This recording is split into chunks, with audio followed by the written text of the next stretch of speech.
80 kru yang harus rapid test selama 3 kali, 14 hari sebelum syuting, kemudian dikarantina, tes lagi, dan beberapa waktu sebelum selesai. Kemudian harus ada paramedis yang standby dengan APD sehari ganti. Itu beberapa biayanya tambahannya untuk itu aja di Indonesia. Sedangkan para produser ini juga berjuang untuk supaya gimana filmnya kembali modal, dan ditambah lagi biaya yang tidak sedikit, kurang lebih ya sekitar bisa di atas 300 juta kali 80 kru misalnya. Untuk mobil paling harusnya kan penuh tapi hanya boleh maksimal 4.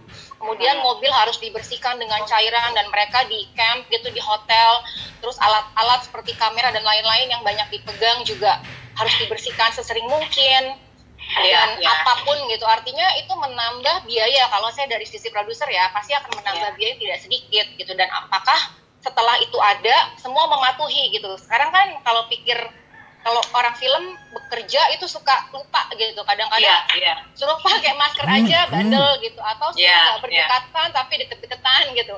Jadi itu yang saya bilang, saya nggak siap untuk semua akan berubah, semua tidak akan pernah sama. Kita nggak bisa lagi kayak guyup gitu kan, bercanda, pasti ada jarak gitu, dan itu belum bisa ngebayangin seperti apa.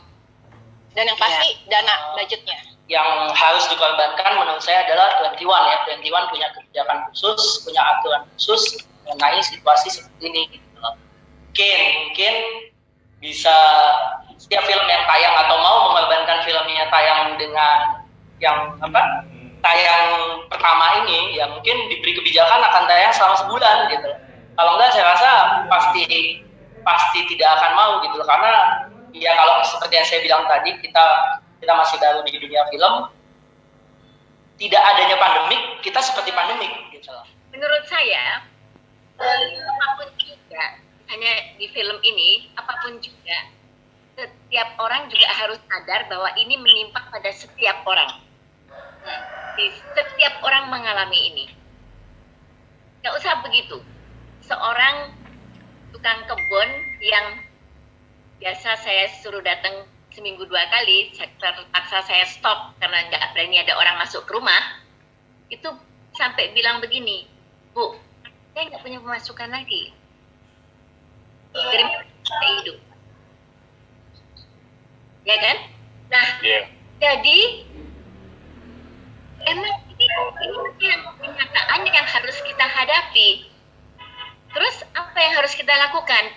Manusia adalah makhluk berpikir.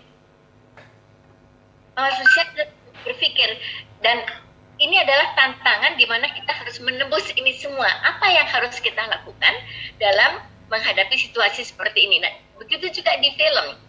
Kalau saya pengen tanya ya, ini kalau misalnya saya mengecilkan fokusnya ya pada misalnya penayangan di Amerika. Kalau saya nggak salah, itu kan di televisi itu ada acara satu blok film,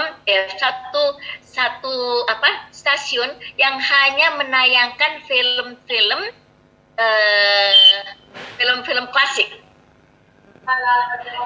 Ya kan?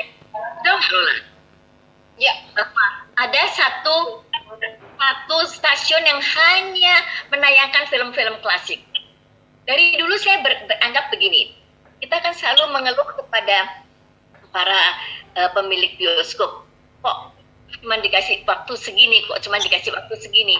Nah, pertanyaanku adalah, pemerintah bisa minta pada para pemilik bioskop itu, kan ada satu misalnya di mall apa gitu, studionya berapa sih studio filmnya misalnya 21 misalnya, ada berapa? Ada 8 ada 8 ya. Misalnya dari 8 itu satu saja dikhususkan untuk film-film kita tanpa harus memikirkan untung rugi. Permasalahannya satu, pengayom ini, penggerak ini adalah pemerintah. Nah, sejauh mana pemerintah membuat ini? Saya dari zamannya Ali Murtopo dulu, Menteri Penerangan, Harmoko, terus sampai sekarang tidak pernah yang tuntas.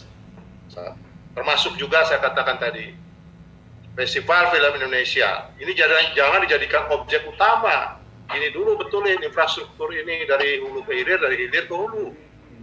Karena 12 tahun mati, FFI saya ngidupin waktu saya ketua BP2N dengan Menteri Pariwisata Pak Ardike. Itu satu ya.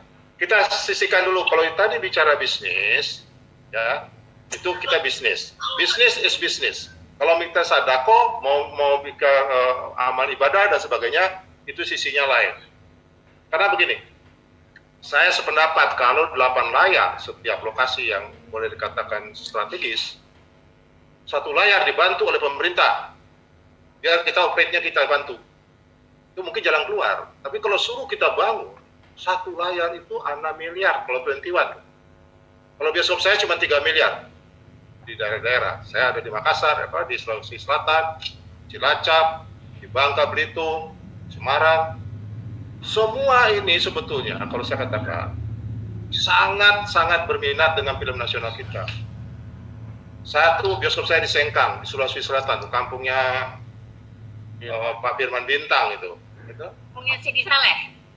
Ya, di situ Bu Nini bahwa film yang Mission Impossible itu film update banget, sama dengan Jakarta, kita mainin di Sengkang, nggak laku.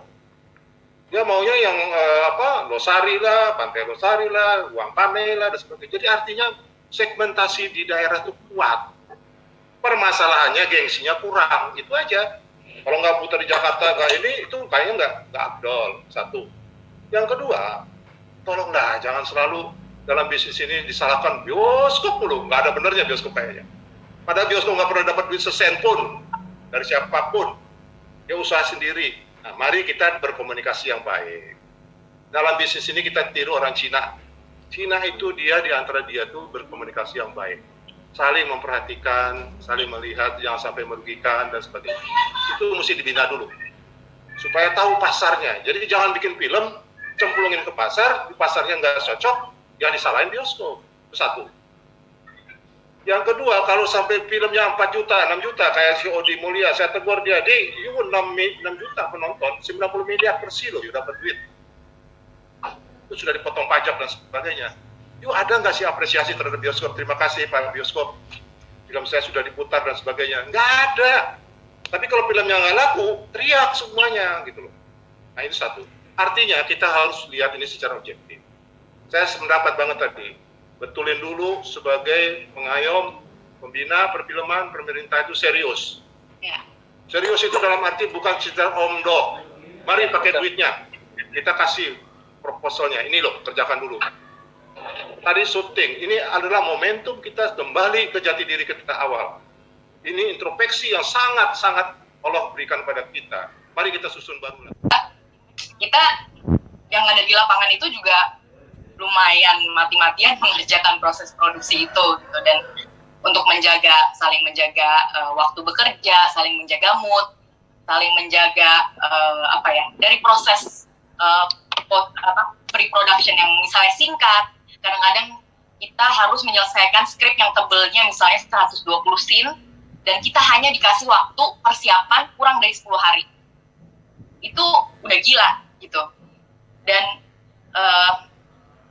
Dan misalnya nih, aktor-aktor yang dipanggil untuk main film dalam 1 tahun, misalnya, let's say aktor yang lagi laris banget gitu, mereka menyediakan waktu kurang lebih 1,5 bulan untuk pre-production sampai post-production, sampai setelah syuting promosi gitu.